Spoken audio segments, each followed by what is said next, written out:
হরে কৃষ্ণ, নমস্কার। তো বন্ধুরা, আজকে যে বিষয়টি নিয়ে আমি আলোচনা করব সে বিষয়টি খুবই গুরুত্বপূর্ণ।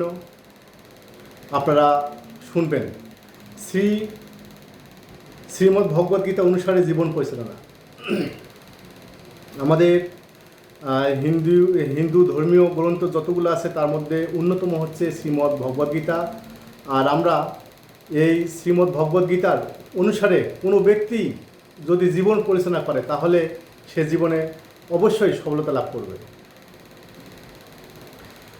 প্রথমে আমরা যে বিষয়টি নিয়ে আলোচনা করবো সেটি হচ্ছে জীবন। আসলে জীবন কি? আমরা কেন জন্মাই, কেন দুঃখ পাই, কেন সুখ আবার হারিয়ে যায়? আসলে আমাদের প্রতিটা মানুষের এই পৃথিবীতে জন্মগ্রহণের পিছনে কারণ আছে। আমরা তো আর এমনি এমনি আসি নাই, আমাদের অবশ্যই কেউ এই পৃথিবীতে পাঠিয়েছে। আর জন্মগ্রহণ করার পরে এই পৃথিবীতে এত দুঃখ কষ্ট আমরা আসলে কী কারণে পাই? এগুলোর পিছনে অবশ্যই কারণ আছে। আর এই প্রশ্নগুলো যুগে যুগে মানুষকে ভাবিয়েছে। কুরুক্ষেত্রের যুদ্ধে যখন অর্জুন ভেঙে পড়েছিলেন তখন শ্রীকৃষ্ণ তাকে যে উপদেশ দিয়েছিলেন তাই আজ আমাদের জীবনের পদপ্রদর্শক শ্রীমদ্ ভগবদ্গীতা। এই গ্রন্থ শুধু ধর্মীয় নয়, বরং প্রতিদিনের জীবনযাত্রার এক বাস্তব শিক্ষা। আজ আমরা শিখব কিভাবে গীতার আলোকে জীবন পরিচালনা করা হয় বা পরিচালনা করা যায়। তো শ্রীমদ্ ভগবদ্গীতার 16টি অধ্যায়ের 700 শ্লোকের মধ্যে আসলে 16টি অধ্যায় 700টি শ্লোক তো একটি ভিডিওতে সম্পূর্ণ বলা সম্ভব না। তো সেখান থেকে যে মেইন বা গুরুত্বপূর্ণ যেগুলো পয়েন্ট আমি সেগুলাই আপনাদের সামনে তুলে ধরব। আশা করি আপনারা বুঝতে পারবেন এবং প্রতিটা ভিডিওতে স্টেপ বাই স্টেপ এই বিষয়গুলো আলোচনা করা হবে। প্রথমে শ্রীমদ্ ভগবদ্গীতার যে প্রধান যে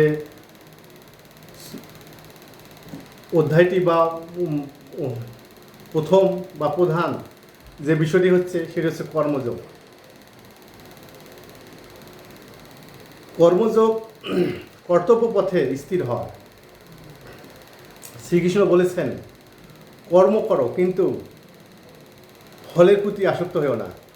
অর্থাৎ আমাদের হাতে আছে শুধু চেষ্টা, শুধু কর্তব্য, কিন্তু ফল ঈশ্বরের হাতে। আমরা যে কোনো কাজে করি না কেন, কৃষিকাজ করি না কেন, জীবন পরিচালনার জন্য আমরা যে কাজেই করি আমরা কখনো ফলের আশা করব না। কারণ ফলদাতা স্বয়ং ভগবান, তিনি আমাদের কাজে সন্তুষ্ট হয়ে ফল প্রদান করবেন।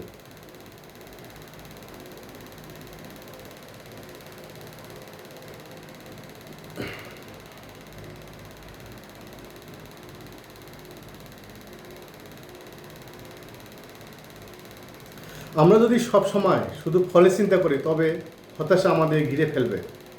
কিন্তু যদি কর্তব্যকে পূর্ণতা দেই তবে ফল যাই হোক মনে শান্তিটুকু অটুট থাকবে। কারণ অনেক সময় আমরা সে বোঝানোর ক্ষেত্রে আমরা কৃষিকাজে করি, আমরা যদি ওই কৃষিকাজে যে কোনো একটি যদি ফসল ফলানো হয় সে ফসলটিতে আমরা যদি ফলে আশা করি যে ভেবে নেই যে এখান থেকে আমি প্রচুর পরিমাণ টাকা পাবো, ওয়ার হাউস টাকা পাবো, অনেক কিছু পাবো, সেক্ষেত্রে আসলে দেখা যায় যে কোনো সময়ে সেই জমির ফসল থেকে আমরা হিউজ পরিমাণ অর্থ না পেতেও পারি। তাই আর যখন আমরা ফল পাবো না তখন আমাদের মনে অনেক সময় কষ্ট আসতে পারে। তো আসলে এতগুলো টাকা ইনভেস্ট করে সেখান থেকে আমি কোনো টাকা বা পয়সা পেলাম না।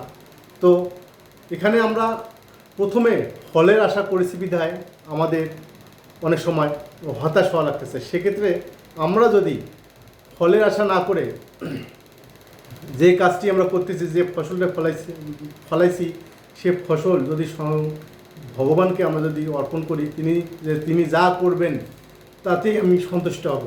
তাহলে সেখানে যদি আমার লসও হয় বা আমাদের লসও হয়, তাহলেও আমাদের এতটা আমরা কষ্ট পাবো না। তাই জীবনে পরিশ্রম করো, সৎ পথে থেকো, কিন্তু ফলের জন্য কখনো ধৈর্যহারা হইও না। 2 নম্বর, শ্রীমদ্ ভগবদ্গীতাতে যে কথাটি বলা হয়েছে সেটি হচ্ছে ভক্তিযোগ, অর্থাৎ আত্মসমর্পণ ও ঈশ্বর ভক্তি। গীতায় বলা হয়েছে সব কিছু ছেড়ে শুধু আমার শরণাগত হও, আমি তোমাকে রক্ষা করব। তিনি আমাদের সব কিছু ছেড়ে তার প্রতি শরণাগত হইতে বলেছে, কারণ তিনি সব, এই বিশ্ব ব্রহ্মাণ্ডের মালিক। তিনি ইচ্ছা করলে সব কিছু করতে পারেন। তো আমরা কোনো কিছুর প্রতি আকৃষ্ট না হয়ে আমরা সবসময় তার প্রতি শরণাপন্ন হব, কারণ তিনি গীতাতে বলেছেন যে সব কিছু ত্যাগ করে শুধু আমারে শরণাগত হও, আমি সকল বিপদ থেকে রক্ষা করব। অর্থাৎ জীবনে প্রতিটি মুহূর্তে আমাদের মনে রাখতে হবে আমরা একা নই। যখন দুঃখ আসবে, যখন চারপাশে অন্ধকার হয়ে যাবে, তখন ভক্তি ও ঈশ্বরের প্রতি প্রেমে আমাদের সাহায্য যোগাবে। সত্যিকারের ভক্তি মানে শুধু মন্ত্র জপ নয়, সততা, সহমর্মিতা, প্রেম আর সৎকর্মের ভক্তি প্রকাশ। প্রতিদিন শুধু মালা জপ করলেই হবে না, বা তার আমরা গুণকীর্তন করতে হবে, কিন্তু যদি আমরা কোনো প্রাণীর প্রতি অত্যাচার করি বা কোনো প্রাণীকে যদি কষ্ট দেই, তাহলে আমরা যা কিছুই করি না কেন তাতে আমরা কোনোভাবেই স্বয়ং ভগবানকে আমরা লাভ করতে পারবো না। অতএব প্রতিটা প্রাণীর প্রতি সমান ভালোবাসা থাকতে হবে, প্রতিটা মানুষের প্রতি সমান ভালোবাসা থাকতে হবে, তাহলেই আমরা ঈশ্বরকে লাভ করতে পারব। শ্রীমদ্ ভগবদ্গীতার আরেকটি গুরুত্বপূর্ণ পয়েন্ট হচ্ছে জ্ঞানযোগ, আত্মার জ্ঞান।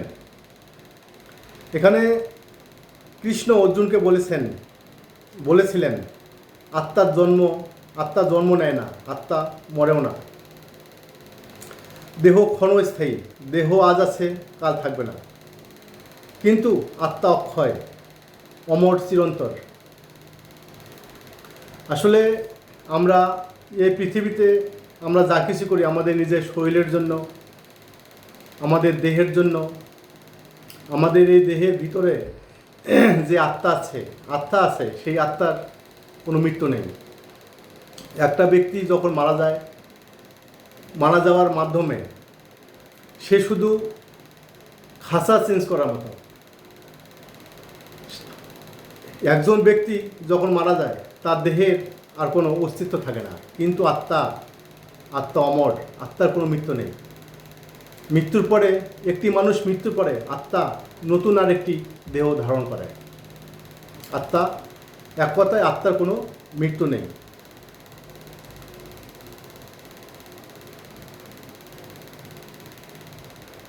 এই সত্য উপলব্ধি করলে আমরা আর তুচ্ছ দুঃখে ভেঙে পড়ব না। আমাদের অনেক সময় বিভিন্ন বিষয় নিয়ে আমাদের দুঃখ হয়, আমাদের কষ্ট হয়। আসলে আমরা যদি ভাবি যে এই পৃথিবীটা ক্ষণিকের পৃথিবীতে আমাদের শরীর, আমাদের দেহ নিয়ে আমরা গর্ব করি। আসলে একজন মানুষ মৃত্যুর মাধ্যমে এই দেহের অস্তিত্ব ওখান থেকেই শেষ। তাই আত্মার মুক্তির জন্য এবং এই আত্মার পরমাত্মার সঙ্গে মিলনের জন্য আমাদের সবসময় সৎ কাজ, তার গুণকীর্তন অবশ্যই করতে হবে, এবং প্রতিটা প্রাণীর প্রতি সমান ভালোবাসা, প্রতিটা মানুষকে ভালোবাসা, এগুলা আমাদের মধ্যে থাকতে হবে। শ্রীমদ্ ভগবদ্গীতার আরেকটি গুরুত্বপূর্ণ বিষয় হচ্ছে সমতা ও স্থিরতা। গীতায় বলা হয়েছে সুখ দুঃখ, লাভ ক্ষতি, জয় পরাজয়ে সমভাবে স্থির থাকো। আমরা জীবনে প্রায় দেখি, সুখ এলো তো আনন্দ ভেসে যায়, দুঃখ এলো তো ভেঙে পড়ি। কিন্তু জ্ঞানী মানুষ সমভাব বজায় রাখেন। জীবনের মূল মন্ত্র হল ঘটনা যাই ঘটুক নিজের অন্তরে শান্তি বজায় রাখা।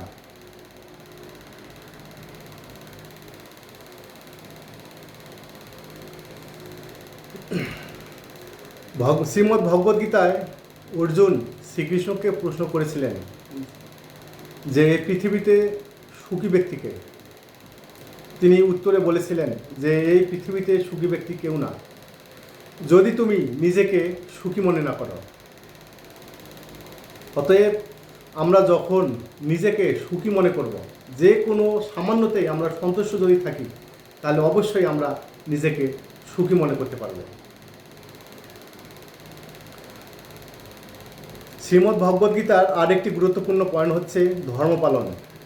এখানে বলা হয়েছে যে নিজের কর্তব্যই শ্রেষ্ঠ। শ্রীকৃষ্ণ বলেছেন নিজের ধর্ম পালনই শ্রেষ্ঠ, ইভেন যদি তা কঠিন হয়। অন্যের পথ অনুসরণ করে যত বড়ই সাফল্য আসুক, তা সত্যিকারের শান্তি আনতে পারে না। তাই প্রত্যেকে নিজের কর্তব্য চিনে তা নিষ্ঠার সঙ্গে পালন করাই শ্রেষ্ঠ ধর্ম। শ্রীমদ্ ভগবদ্গীতায় আরেকটি গুরুত্বপূর্ণ কথা বলা হয়েছে নির্ভয় জীবন। শ্রীকৃষ্ণের শিক্ষা হলো যে মানুষ ঈশ্বরের আশ্রয় নেয় তার ভয় থাকে না। ভয় আমাদের পিছিয়ে দেয়, দুর্বল করে। কিন্তু যদি মনে বিশ্বাস থাকে যা ঘটেছে তা ঈশ্বরের ইচ্ছায়, তাহলে ভয় দূর হয়ে যায়, মনে আসে সাহস ও শান্তি। তো বন্ধুরা, কোনো ব্যক্তি যদি শ্রীমদ্ ভগবদ্গীতার অনুসারে জীবন পরিচালনা করে, তাহলে তার কোনো দুঃখ থাকবে না, তার কোনো কষ্ট থাকবে না, তার কোনো অভিমান থাকবে না। তাই প্রতিনিয়ত আমরা চেষ্টা করব গীতার বাণী শোনার জন্য এবং নিজের জীবন পরিচালনা করার জন্য। বন্ধুগণ, গীতা আমাদের শেখায় কর্তব্য করো, কিন্তু ফলের দাস হইও না। সুখ দুঃখের সমভাব বজায় রাখো। আত্মাকে চিনে নাও, যা চিরন্তর অক্ষয়। ভক্তির মাধ্যমে ঈশ্বরকে অনুভব করো, আর নিজের ধর্ম, নিজের কর্তব্যকে আঁকড়ে ধরো। যদি আমরা গীতার এই শিক্ষাগুলো জীবনে প্রয়োগ করি, তবে দুঃখ আমাদের দমাতে পারবে না, ব্যর্থতা আমাদের থামাতে পারবে না, ভয় আমাদের ভাঙতে পারবে না। শ্রীকৃষ্ণের বাণী আমাদের বলে ধর্ম, কর্ম আর ভক্তির পথে থেকো, তাহলে সত্যিকারের শান্তি ও মুক্তি পাবে। আর এই আত্মার মুক্তির জন্য আমাদের অবশ্যই ভগবদ্গীতার অনুযায়ী জীবন পরিচালনা করা উচিত। এই শিক্ষাগুলো শুধু অর্জুনের জন্য নয়, আমাদের সবার জন্য, আজ, আগামীকাল এবং অনন্তকালের জন্য। তো বন্ধুরা, যদি ভিডিওটি ভালো লাগে তাহলে আপনারা অবশ্যই চ্যানেলটিকে সাবস্ক্রাইব করবেন এবং যেন পরবর্তী ভিডিও সর্বপ্রথম আপনার কাছে চলে যায়। তো আজকে এই পর্যন্তই। সবাইকে নমস্কার, হরে কৃষ্ণ। সবাই ভালো থাকবেন।